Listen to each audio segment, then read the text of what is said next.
ano de 2020 e de 2021 também serão marcos na nossa vida para sempre, isso está bem claro, né? Além de todas as transformações do nosso dia a dia por conta da pandemia, no nosso trabalho, nas nossas famílias, a gente também mudou a forma como a gente encara a doação, a filantropia, a generosidade, a vivência em sociedade, em alguma medida. Exatamente, Roberta, foi um ano excepcional. Incrível até, se nós pensarmos no volume de doações. Mais de 6,5 bilhões doados. E ainda que essa curva tenha explodido no primeiro semestre e depois tenha seguido um curso mais tímido no segundo semestre, acho que é um avanço sem precedentes. E como já é parte até da nossa cultura, uma contribuição expressiva nesse número veio da iniciativa privada. 85% desse valor veio das empresas. A gente acompanhou também o fenômeno de lives de artistas que arrecadaram donativos. A gente viu muitas novas formas de você doar, escaneando o QR Code, doando no aplicativo de pagamento, doando no aplicativo de delivery. Ou seja, foi um cenário em que doar era mais do que um alívio de consciência, foi também uma forma de contribuir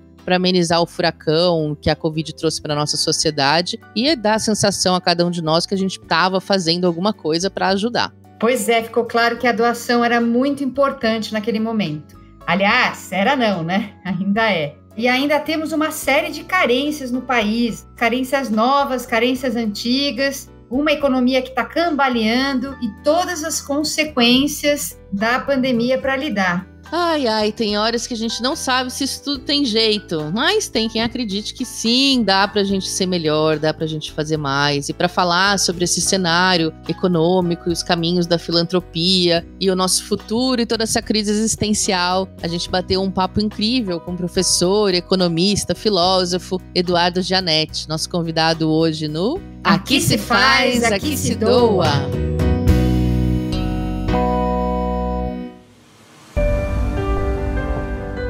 Está começando mais um Aqui se faz, aqui se doa, seu podcast semanal sobre cultura de doação, produzido pelo Instituto MOL e pelo Movimento Bem Maior. Eu sou a Roberta Faria e hoje a gente tem aqui a companhia ultra especial da Paula Fabiani, diretora-presidente do IDES, o Instituto para o Desenvolvimento do Investimento Social. Bem-vinda, Paula!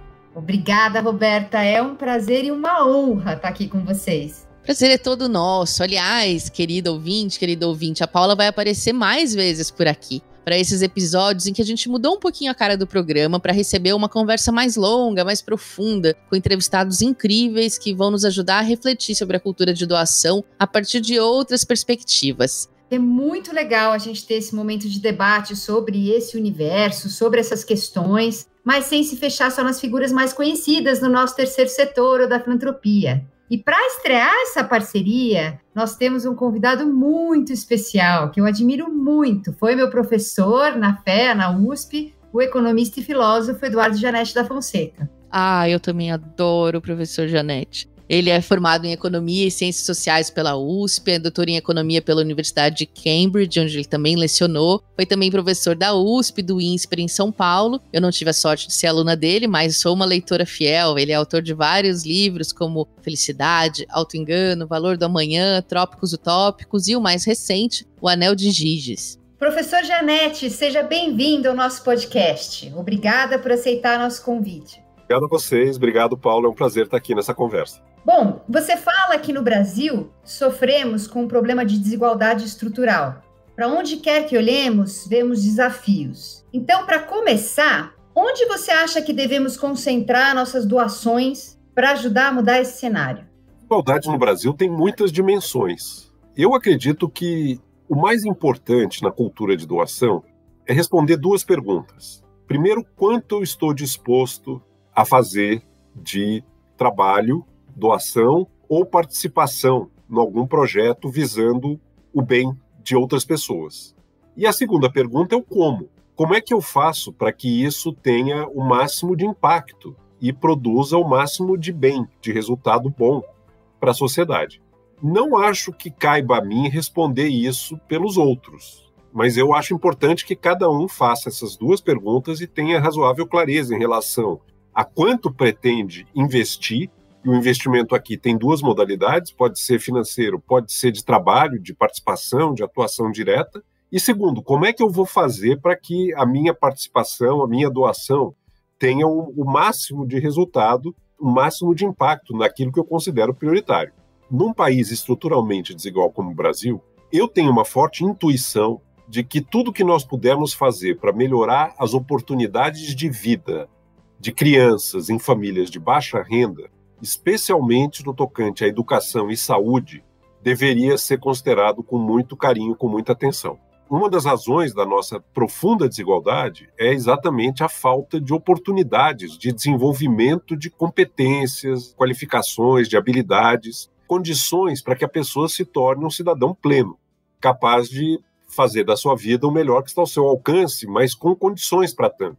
Então, eu acredito que um foco importante para todos nós que nos preocupamos com esse tipo de ação é exatamente mirar em famílias de baixa renda, onde existem, especialmente crianças de primeira infância, que com um pequeno aporte de oportunidades podem desenvolver muito melhor o seu potencial. Agora, essa é uma possibilidade entre tantas. Nós temos questões ambientais relevantes, nós temos questões até mesmo de igualdade jurídica. Os brasileiros não são iguais perante a lei. Alguns brasileiros conseguem, por recursos que têm, escapar do marco legal, ao passo que outros brasileiros, ao contrário, estão até abaixo da lei. É uma situação que também requer algum tipo de correção. Então, a desigualdade tem muitas dimensões e a gente tem que pensar exatamente onde gostaria de fazer diferença.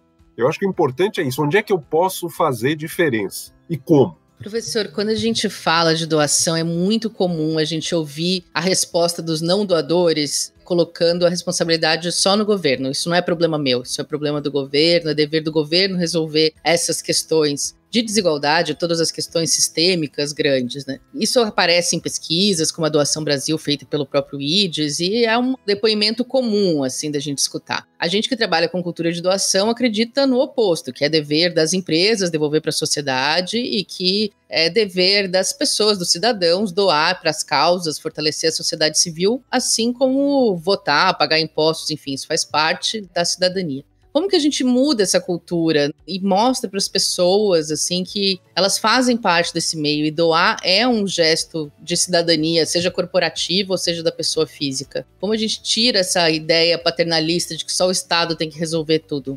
Roberto, isso que você falou reflete uma postura muito egoísta, muito autocentrada de pessoas que não se importam com o todo, não se importam com a sociedade em que vivem.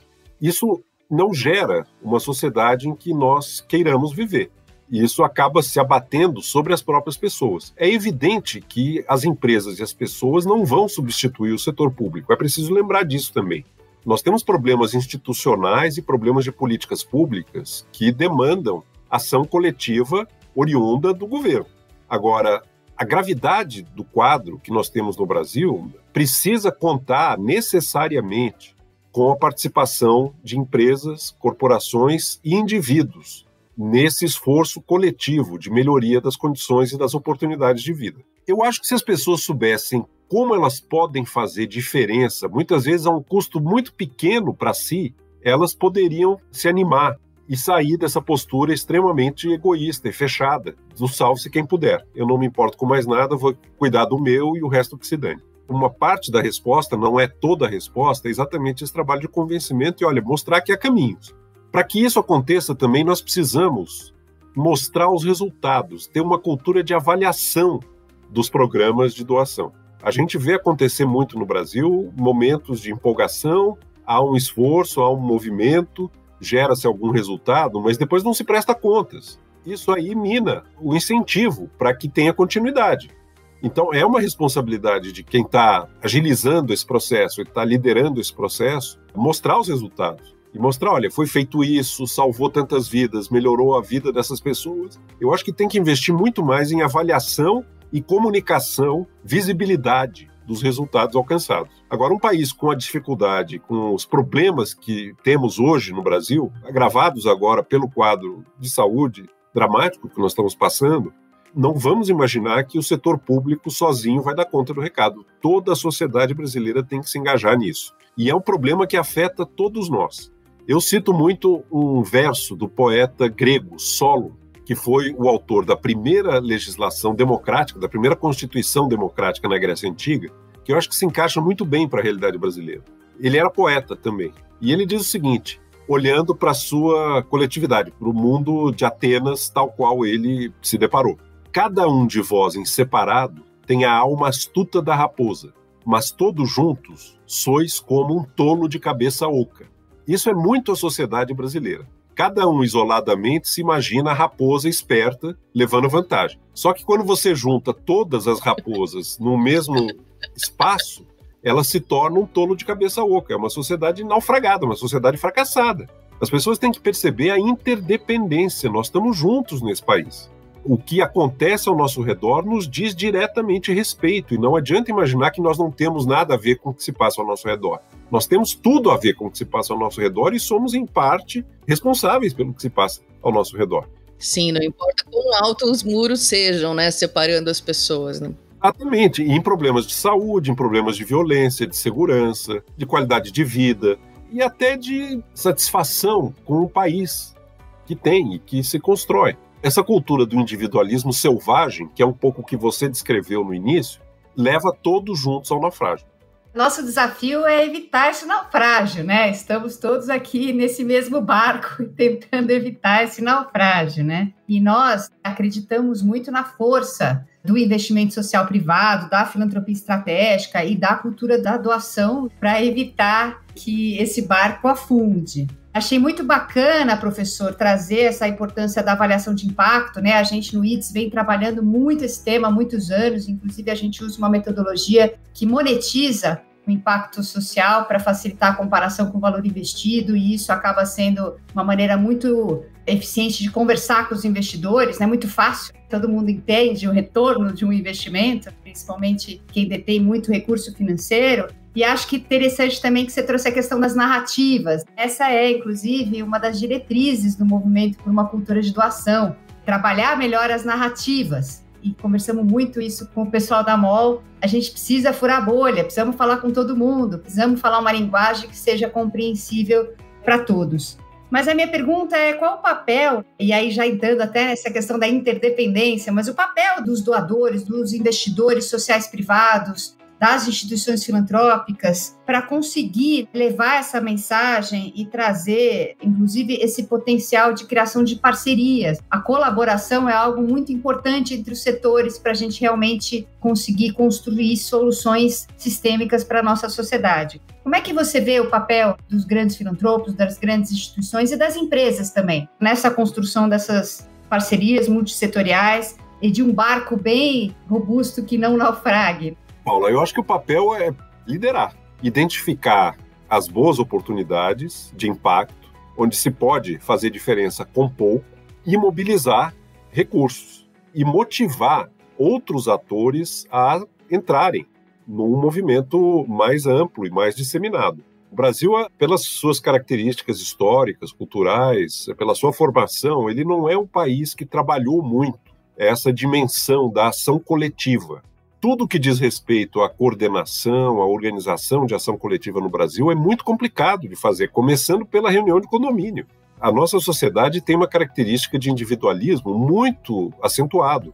Eu acho que o papel desses líderes, filântropos e pessoas que estão engajadas e que estão militando nesse campo é exatamente construir essa cultura da cooperação, da coordenação, da mobilização e dando visibilidade aos resultados alcançados. Eu acho que isso é fundamental. E é outra coisa que nós praticamos pouco no Brasil. Avaliação e visibilidade. Esses investidores, muitas vezes, eles poderiam, inclusive, financiar a avaliação de políticas públicas, né? Sem a menor dúvida. Criar métricas de avaliação de resultados e trabalhar conjuntamente com o setor público na identificação de lacunas e de, às vezes, pequenas coisas que podem proporcionar enormes resultados. O mercado financeiro é muito hábil em identificar no mundo financeiro como é que você, com um pequeno aporte de capital, gera um tremendo resultado. A lógica da filantropia não é muito diferente dessa, num certo sentido. Como é que eu posso fazer muito com pouco? É a lógica da alavancagem, né?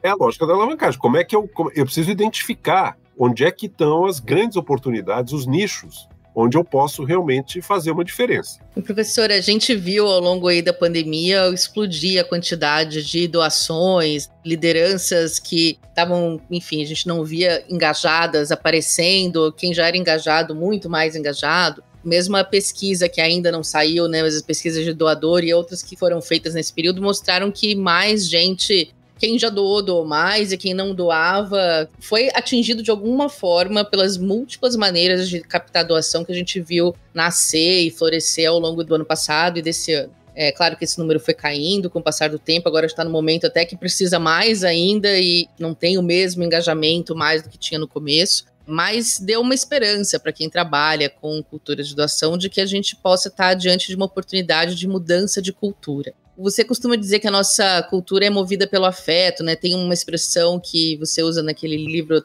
dos trópicos utópicos, que eu acho muito boa, que é a sociabilidade não calculista do brasileiro, que tem uma coisa afetiva, assim, que a gente vê mesmo nas comparações globais de generosidade, né? O brasileiro ajuda estranhos muito mais do que se ajuda em outros países. Será que isso pode nos ajudar a fazer essa mudança de cultura? Assim, esse é um momento que a gente atingir essa empatia? Como que você vê essas possibilidades? Essa é uma excelente pergunta, Roberta. Por um lado, nós temos essa qualidade que eu acho bela, do cultivo de uma sociabilidade espontânea. O prazer da convivência, da afetividade, uma vida não calculista e de afeto, que não pede contrapartida e que não é cálculo de reciprocidade. Isso é uma coisa bela. Por outro lado, nós somos também uma cultura do arrobo. A gente faz as coisas em rompantes, se anima muito com alguma coisa, tem um momento de entusiasmo, mas não dá sequência. É algo que não se sustenta. De repente, um assunto qualquer, uma questão qualquer, ganha uma tremenda adesão, está todo mundo entusiasmado, está todo mundo querendo, fazendo, mas aquilo tem uma vida muito curta, é fogo de palha. Nós precisamos trabalhar para dar mais consistência às nossas iniciativas. Quantas e quantas vezes eu não vi iniciativas muito interessantes, muito boas, que começam cheias de ânimo, cheias de energia, mas morrem cedo. Não tem sobrevida, não tem continuidade, não tem permanência no tempo. Então, por um lado, nós temos essa característica da afetividade, que eu acho bela e que tem que ser cultivada e tem que ser preservada, mas precisa dar mais consistência a isso para que não fique no ímpeto, no impulso, no arrobo. Logo, logo já surge uma outra coisa e todo mundo vai para aquilo. E é uma dificuldade histórica também, né? Que aparece muito no outro livro seu que eu gosto muito, do Valor do Amanhã. Essa nossa dificuldade de pensar a longo prazo, assim, né? E de se planejar sistematicamente, né? Justamente essa cultura do arrobo, do imediatismo, do vender o almoço para pagar a janta, né? Enfim, isso entra em todas as instâncias da sociedade. Temos do Valor do Amanhã, isso que eu estou dizendo se traduz da seguinte forma. O brasileiro, nós somos imbatíveis quando se trata de desfrutar o momento. Qualquer oportunidade prazerosa que se ofereça, nós temos uma energia, uma disposição, um talento quase único planetariamente. Agora, a contrapartida disso é a nossa dificuldade de aceitar situações em que precisa algum sacrifício presente para obter um benefício futuro. A resistência a isso na cultura brasileira é uma coisa inacreditável. De novo, é uma questão de equilíbrio. Não é ir para o tudo ou nada numa das duas direções. Eu acho bela essa condição brasileira de estar disponível para viver intensamente o momento. Agora, há limites para isso. A gente está vendo isso agora na pandemia. Agora, no lockdown, né? Não dá para esperar. É uma cultura jovem, é uma cultura muito hedonista, é gente que está muito ansiosa para desfrutar os prazeres da vida, para dar convivência. Não tem nada de errado com isso. Eu acho legal isso. Agora, tem que entender que tem momentos em que se requer uma atitude mais prudente, uma atitude mais racional, de saber que alguns arrobos de desfrute momentâneo podem ter custos enormes mais à frente. O campo da educação no Brasil é muito rico nesse sentido. Conseguir que uma criança ou um jovem deixe de ir numa festa, ou deixe de ir para o futebol, ou deixe de ir para a balada, para estudar, é uma luta. Porque toda a cultura brasileira é para viver o momento intensamente. Eu acho que tem que encontrar um equilíbrio um pouco melhor nessa equação. Não queria ir para o extremo oposto também, de nem ter juventude, porque está tão neurótico em relação ao futuro que acaba vivendo como um velho, desde cedo. Só preocupado com as fantasmagorias, das ameaças, do medo, do amanhã, etc. Também isso seria horroroso, seria um pesadelo. É um pêndulo, a gente tem que encontrar um ponto um pouco mais equilibrado na vida brasileira para isso. Essa questão da consistência, acho que é algo a se almejar muito na nossa sociedade, né? E esse pensamento de longo prazo, como é que a gente cria uma nova geração que consegue ter um balanço melhor entre o curto e o longo prazo. Acho que esse é um desafio bem importante dos nossos tempos. Posso dizer uma coisa sobre isso, Paulo? Isso não muda de uma geração para outra. É um processo muito lento e muito contínuo de amadurecimento. Não tem nenhuma ilusão de que, de repente, vai mudar. Essas coisas são lentas. Elas são construídas incrementalmente ao longo de tempo. Mas temos que plantar sementes, né? Sem dúvida nenhuma. E aí, eu queria abordar o seu novo livro, que acho que é uma semente fundamental para a nossa sociedade, O Anel de Giges, que você propõe um debate sobre a ética, muito oportuno, inclusive, né, nesse momento. Talvez você pudesse contar para quem está nos escutando, em linhas gerais, essa reflexão e como isso pode ser relacionado com o engajamento do brasileiro em causas. Paulo, o Anel de Giges, eu vou falar uma coisa aqui que vai parecer um pouco exagerado, mas é fato. É o resultado de quase 40 anos de trabalho. Não é uma coisa que eu fiz em um ano ou resolvi fazer e pronto. Eu comecei a pensar nesse assunto em meados dos anos 80 e mantive o meu radar de pesquisador alerta para esse experimento de pensamento que é o Anel de Giges, ao longo de décadas. Qual é o experimento de pensamento do Anel de Giges? É parte de uma fábula no livro 2 da República de Platão. O Glaucon, que é o irmão do Platão, é um dos participantes do diálogo, coloca um desafio para Sócrates, que, como sempre, é o protagonista, quando Sócrates diz que ética e felicidade sempre caminham juntos. A pessoa sempre encontrará a felicidade quando for ética. E o Glaucon, o irmão do Platão, propõe uma fábula para questionar isso. Qual é a fábula?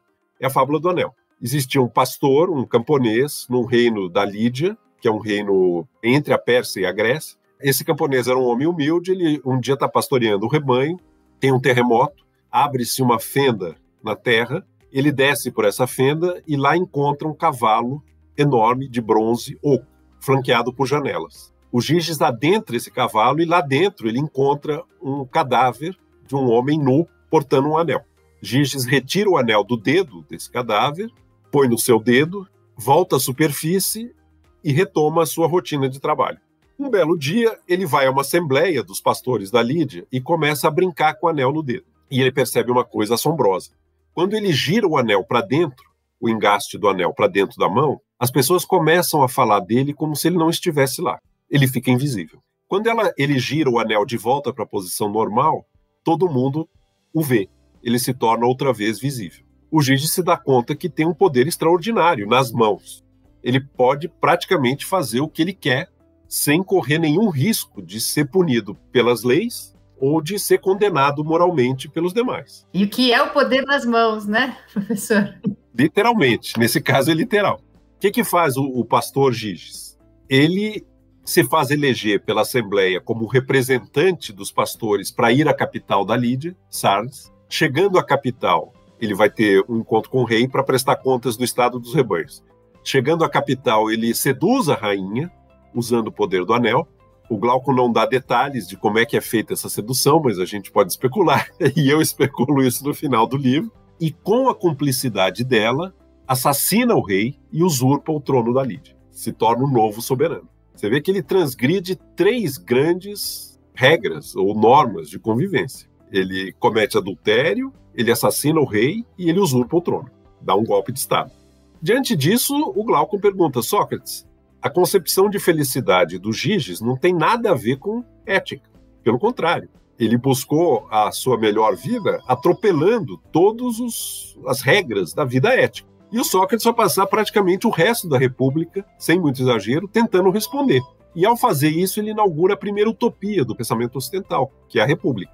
Porque a resposta do Sócrates é a seguinte, a solução para isso não se dá caso a caso. A alma do Giges é corrompida, porque ele vive numa sociedade corrompida e essa alma reflete a corrupção na qual ela foi constituída. Você só vai ter uma solução que permita a convergência entre ética e felicidade quando você mudar a macroestrutura da sociedade. Isso é um passo monumental na história do pensamento. O microindividual é um reflexo em miniatura do macrosocial. As nossas almas corruptas e movidas por falsos valores são um reflexo em miniatura de uma sociedade na qual nós nos formamos, que é corrompida.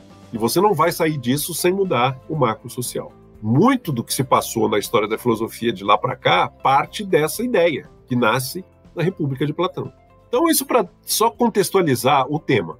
O livro não para aí, quer dizer, depois de reconstituir a história do Giges, eu abordo muitas questões ligadas ao anel e as tentações do anel para cada um de nós. No fundo, o que me interessa efetivamente é que cada um faça o exercício de colocar o anel no próprio dedo. Não precisa dizer para os outros o que faria, não esperaria isso, mas tente dizer para si mesmo o que faria de posse do anel. Ao fazer isso, provavelmente você vai descobrir coisas sobre você que antes não estavam tão claras. Mas não é um exercício fácil, é um exercício que requer muito desassombro, muita coragem moral, porque é uma espécie de striptease que a pessoa faz para ela mesma. Quem sou eu se não tiver mais que pautar as minhas ações pelo medo de ser punido ou de ser moralmente condenado? O que é que se revela sobre a minha alma, sobre o meu modo de ser, sobre o meu psiquismo, quando eu tenho essa condição? E o livro termina exatamente, que me deu muito trabalho, com o meu exercício de colocar o anel no meu dedo. Eu não fugi disso, não. Com todos os limites que eu reconheço que tem um exercício público desse tipo, né? Mas eu tento ir tão longe quanto eu sou capaz para tentar fazer um exercício seriamente da certeza da impunidade. Como é que eu seria se tivesse um anel de Giges ao meu dispor? Falei demais, mas eu precisava contextualizar aqui, porque senão fica totalmente solto. Não, imagina, mas como é que é o brasileiro quando ele doa? E aí queria que fizesse esse paralelo, né, entre sem o anel de Giges e com, porque a gente viu no ano passado um recorde de doações, 6,5 bilhões, segundo o monitor da BCR de doações, são doações sem precedentes, as empresas se engajando em campanhas e programas com volumes espetaculares de recursos. E agora a gente passou a emergência da pandemia? Não, tá pior, né? Nós estamos no auge da pandemia. E a gente não vê empresas se engajando, pessoas doando, tá todo mundo invisível. É quase isso, né? Essa metáfora da invisibilidade, só para completar o que a Paula, acho que é interessante também, porque parece que, historicamente, assim, tem se usa o anel de propósito, né? Porque as pessoas não querem que saibam que elas doam, né? No Brasil, a gente tem uma coisa de não querer, né? E aí isso vale tanto para as elites que doam anonimamente, quanto para o doador comum. Os grandes filantropos e pequenos doadores têm essa questão de achar feio contar que doa e de olhar feio para quem conta que doa, achando que a pessoa está querendo mostrar vantagem. Inclusive, é uma coisa que está muito presente no cristianismo. Uma das críticas que Jesus faz aos fariseus, você pega no Evangelho de São Mateus, é exatamente isso. Os fariseus queriam aparecer publicamente como filântropos, como pessoas boas. E o que Jesus cobra dos fariseus é o seguinte: não, você tem que rezar e fazer as coisas boas, não visando o prestígio e o reconhecimento dos demais. Você tem que fazer isso anônimo, você tem que fazer isso invisível. E eu acho uma coisa legal, acho uma coisa interessante. Agora, o que a Paula estava falando exemplifica aquela história que a gente estava conversando aqui do arroubo, né? Diante de um primeiro impacto, de uma situação dramática, de uma coisa inesperada que pega todos de surpresa, há uma resposta extraordinária. Quando passa essa onda de efusão, de sentimento, perde o elan. Não pode. Tem que ter consistência isso.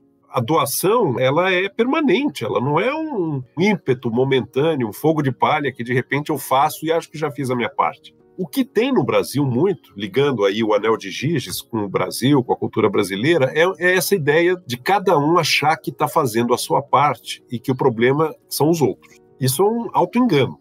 Todos acham que são diferentes e melhores do que vem ao seu redor, do que o Brasil que eles veem. Eles não se reconhecem, todos nós não nos reconhecemos no Brasil que nos serve. E, no entanto, o resultado de todos nós juntos é rigorosamente o Brasil que aí está. É como se o todo fosse menor que a soma das partes. Então a pessoa não é capaz de se ver como os outros a veem. Ela tem olhos de lince para as falhas dos demais e tem um ponto cego para as suas próprias falhas. Isso aí remete à questão do anel de Giges, né? A pessoa é invisível para ela mesma. O que você está vendo de errado com os outros, provavelmente alguns desses outros estão vendo de errado com você. Sim, e a gente viu mais uma coisa positiva, né, nesse sentido, é que filantropos que permaneciam anônimos acabaram aparecendo de propósito na tentativa de inspirar seus pares a fazer o mesmo durante esse evento todo aí do grande 2020-2021 em doações. Entra muita coisa nessa questão do anonimato. A pessoa não quer despertar inveja, ela não quer que os outros saibam, porque se souberem vão pedir. Esse cara tá dando essa fortuna, então eu vou aqui, eu que também quero. Vamos lá em cima dele, porque aí entra muita coisa. Isso aí é uma coisa complexa. Não é só o cristianismo, não. Eu fui muito caridoso aqui de lembrar só da questão cristã. É muito mais complexo do que só isso. É complexo, só que a gente precisa que as pessoas falem, porque, né, que elas tirem o anel quando forem doar, porque é o que cria cultura, né, é o que cria, a gente precisa de exemplos, precisa naturalizar, né, a conversa sobre doação, sobre dinheiro, sobre causa, né, a gente sempre fala dentro do movimento da cultura de doação que a gente gostaria que fosse assunto da mesa de jantar, porque por outro lado as pessoas não têm nenhum problema em dizer o carro que compraram, o celular que tem, né, enfim. Isso é entendendo a doação ainda como uma caridade dentro dessa perspectiva religiosa, que é toda a nossa luta, né? Sair desse lugar e ir para um lugar que é de cidadania. Não é algo que você faz para comprar o pedacinho no reino dos céus, e sim algo que você faz porque você vive numa sociedade, então você tem que contribuir para ela, né? E em muitos casos de retribuição, aquilo que a sociedade te ofereceu, né? Bom, só um ponto que a gente não falou muito, você trouxe no começo da sua fala a questão ambiental, né? Eu acho que esse é um ponto muito importante, em especial no caso brasileiro. Nós temos aí um patrimônio ambiental que precisa ser preservado. A pergunta é, como é que você acha que a gente consegue realmente endereçar essa questão? A gente vai voltar para a questão dos 3 setores, das parcerias multissetoriais? Qual poderia ser o papel da filantropia, da cultura de doação, para a gente realmente cuidar desse patrimônio que é brasileiro? Em relação a isso, eu acho que 2020 trouxe uma grande e bem-vinda novidade. Nós vimos grandes corporações brasileiras e multinacionais se juntando para exigir do governo federal uma postura menos irresponsável no tocante ao cuidado com o patrimônio ambiental brasileiro. Isso foi uma grande e bem-vinda novidade. Eu acho que é algo que tem que ter sequência também naquela linha de que não pode ser um arrobo, um ponto isolado no tempo. Eu acho que tem que continuar por aí. Agora, sem dúvida nenhuma, é de uma conjunção de esforços que vai resultar uma ação consistente e fundada e que se desdobra no tempo de valorização da biodiversidade e do extraordinário patrimônio ambiental com que a geografia premiou o Brasil. Nós temos aí uma responsabilidade planetária, sem exagero, porque o que o Brasil tem de biodiversidade e de florestas tropicais e de água doce, de qualquer parâmetro, de energia, de minérios, de recursos naturais, nos dá uma situação que, por um lado, é muito vantajosa, porque são ativos, são patrimônios brasileiros, mas, por outro lado, exige de nós muita responsabilidade e muita consistência, para que a gente não termine destruindo tudo isso inconsequentemente, como às vezes ameaça acontecer. Por outro lado, 2020 foi um ano também de muita tristeza do ponto de vista de desmatamento, de incêndios no Pantanal. A situação hídrica no Brasil está inspirando muitos cuidados, porque agora nós já temos que monitorar ano a ano como é que estão os reservatórios, o que está acontecendo. Eu vejo realmente, se há uma área estratégica para o futuro do Brasil, acho que são 2 coisas que vão definir de fato o futuro da nação brasileira: educação e meio ambiente. E a agenda ESG, né, que agora está muito mercado financeiro debatendo, é um tema que está muito na pauta da mídia e das empresas, né, que é a questão do E de ambiental, né, de environment, o S de social, o G de governança. Você acha que isso vai ajudar a impulsionar? Como é que a gente transforma essa agenda, e não num arrobo, mas em algo de longo prazo, consistente? Esse movimento em prol da sustentabilidade, ele é super bem-vindo e já chega tarde, porque nós já avançamos muito num caminho perigosíssimo de mudança climática, de destruição da biodiversidade. Importante é dar consequência prática a isso, e passa por ações locais, no âmbito da nossa atuação, como indivíduos e como membros de organizações, e passa necessariamente no âmbito das decisões coletivas do setor público. Aí eu acho que a participação política é fundamental. Não tem como prescindir de uma boa governança no Estado brasileiro para que a questão ambiental tenha o tratamento e a seriedade com que ela precisa ser tratada. E, infelizmente, esse governo Bolsonaro representou e representa um enorme retrocesso nessa dimensão. Não tem como deixar de falar isso. É uma postura extremamente retrógrada e perigosa, que pode comprometer de maneira muito grave o futuro dos nossos recursos naturais, da nossa biodiversidade, do nosso patrimônio ambiental.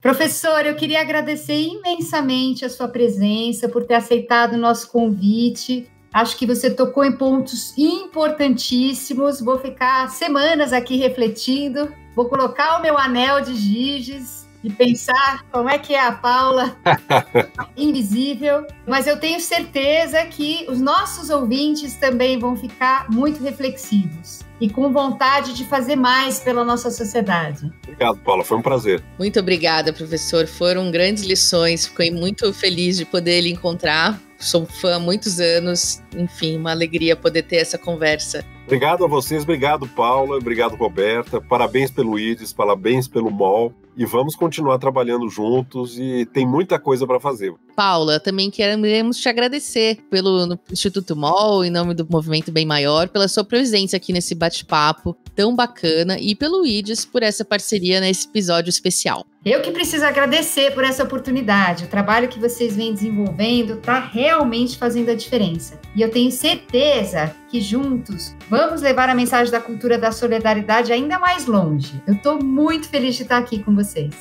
Obrigada, querida. Volte sempre. Nos vemos de novo em breve. Esse podcast é uma co-realização do Instituto MOL e do Movimento Bem Maior, com participação especial do IDES nessa edição. A produção é de Débora Rodrigues, Maria Eduarda Schneider, Rafaela Carvalho e Vanessa Henriques. A edição de som é do Bicho de Goiaba Podcasts. Até mais!